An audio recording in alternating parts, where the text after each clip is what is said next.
Hi friends, welcome to my channel TS audio story. और पिता की यह दर्द भरी कहानी है। लेखकों ने माँ के ऊपर बहुत कुछ लिखा है, पिता के ऊपर बहुत कम लिखा है। पिता की यह दर्द भरी कहानी सुनकर आपकी आंखों में आंसू आ जाएंगे। पूरी कहानी सुनने के लिए वीडियो के अंत तक बने रहिएगा। यह कहानी शुरू होती है जब मैं घर से गुस्से में बड़बड़ाते हुए निकल आया था और बस स्टैंड की तरफ आगे बढ़ने लगा। मैं मन ही मन बड़बड़ा रहा था, पता नहीं कितने पैसे छुपा के रखे हैं, लेकिन मेरे लिए एक बाइक नहीं ले सकते। अब मैं यहाँ से चला जाऊँगा और तब तक वापस नहीं आऊँगा जब तक मैं खुद के पैसों से बाइक नहीं खरीद लेता। इतना ही सोच रहा था, तभी मेरे पैर में मुझे कुछ चुभने का एहसास हुआ। नीचे देखा तो समझ आया कि जल्दबाजी में पापा के जूते पहन आया हूँ। उन जूतों में कील उभरी हुई थी जो मेरे पैर में बार बार घाव किए जा रही थी। लेकिन उस समय गुस्सा अधिक था तो मैं बड़बड़ाते हुए आगे बढ़ गया। एकाएक मुझे याद आया कि मैं पापा का पर्स भी साथ में ले आया हूँ। मेरी खुराफाती दिमाग में एक ख्याल आया, क्यों ना आज पापा का पर्स चेक किया जाए, जिसे आज तक उन्होंने किसी को हाथ तक नहीं लगाने दिया। पता नहीं कौन सा खजाना छुपा है इस पर्स में जो किसी को हाथ नहीं लगाने देते। जब मैंने पापा का वह पुराना पर्स खोलकर देखा तो उसमें पैसे तो नहीं मिले, लेकिन पैसों की जगह पर एक डायरी रखी हुई थी। तब मैंने सोचा, ओह, तो यहाँ खजाना छुपा रखा है। मैं समझ रहा था कि पापा ने लिखा होगा कि किस किस से कितने पैसे लेने हैं और किसको कितने पैसे दिए हैं, लेकिन मैं गलत था।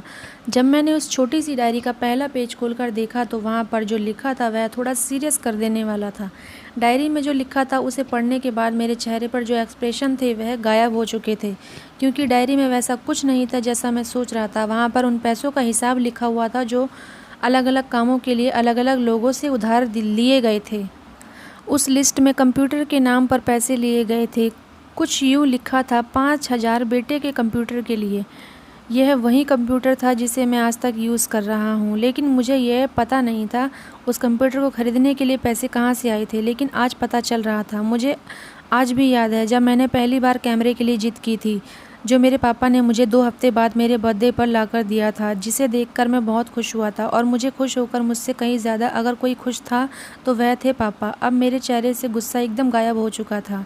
जब मैंने आगे का पन्ना पलटा तो वहाँ पर कुछ इच्छाएं लिखी हुई थी। पहली जो विश थी उसमें लिखा हुआ था, अच्छे जूते पहनना। यह बात मेरी कुछ समझ में नहीं आई। तभी मेरा पाँव अचानक सड़क पर भरे हुए पानी पर जा पड़ा और तभी मेरे पाँव में कुछ गीलीपन होने का एहसास हुआ।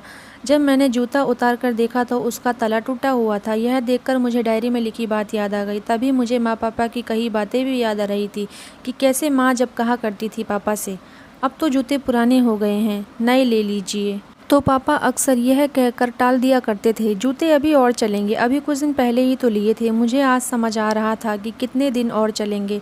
साथ ही यह भी समझ आ रहा था कि पापा पर्स को क्यों छुपा कर रखते थे। तभी उस डायरी को पढ़ते हुए बस स्टैंड पर पड़ी बेंच पर आकर बैठ गया। तब उस डायरी का आखिरी पन्ना बचा हुआ था। उस पन्ने को जब मैंने पलटकर देखा तो वहाँ कल की डेट लिखी हुई थी। तारीख के नीचे लिखा हुआ था 50,000 रुपये बाइक के लिए। बस इतना पड़ा और दिमाग सन रह गया। अब मेरे मन में कोई शिकवा गिला नहीं बचा था, बस मेरी आंख से आंसू चले जा रहे थे।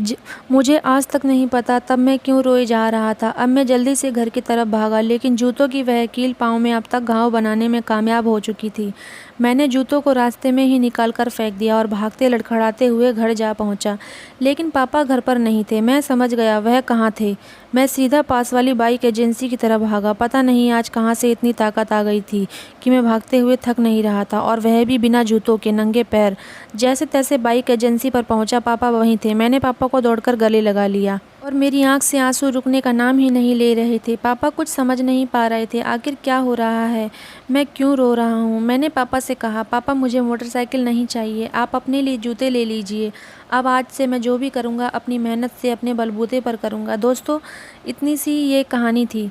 यह सुनाते हुए आज मेरी भी आंखें नम हुई। मैं आज आपसे कहना चाहूँगी, ठीक ऐसे ही होते हैं हमारे पिता। हम अक्सर देखते हैं कि हम अपनी माँ से हर बात शेयर करते हैं और माँ भी इसके बदले में हमें बहुत प्यार देती है। लेकिन एक शख्स ऐसा भी होता है जो हमें छुपाकर प्यार करता है, वह होते हैं हमारे पिता। यह परिवार में एकमात्र ऐसा व्यक्ति होता है जो अपने बच्चों से उन्हें बिना जताए छिपकर प्यार करता है, खुद की इच्छाओं को मारकर बच्चों के लिए सपने देखता है और उनकी खुशी में ही खुश हो जाता है। मुझे नहीं पता कि आप अपने पेरेंट्स की इज़्ज़त करते हो या नहीं, लेकिन अगर आपके पास पेरेंट्स हैं तो आप बहुत खुश नसीब हो, क्योंकि इस दुनिया में बहुत से लोगों को तो पेरेंट्स का प्यार भी नसीब नहीं होता। अंत में मैं यही कहना चाहूँगी कि माँ बाप की भावनाओं का सम्मान करें। मेरा इस स्टोरी को सुनाने का मकसद यही था कि मैं आपको बाप की फीलिंग्स से रूबरू कराऊं, क्योंकि माँ के बारे में लेखकों ने बहुत कुछ लिखा है लेकिन बाप के ऊपर कोई नहीं लिखता, बहुत कम लिखा गया है। अगर आपको स्टोरी पसंद आई हो तो वीडियो को लाइक, चैनल को सब्सक्राइब ज़रूर करें और ऐसी ही प्यारी प्यारी कहानियाँ सुनने के लिए टीएस ऑडियो स्टोरी चैनल से जुड़े रहें। And thanks for watching, bye.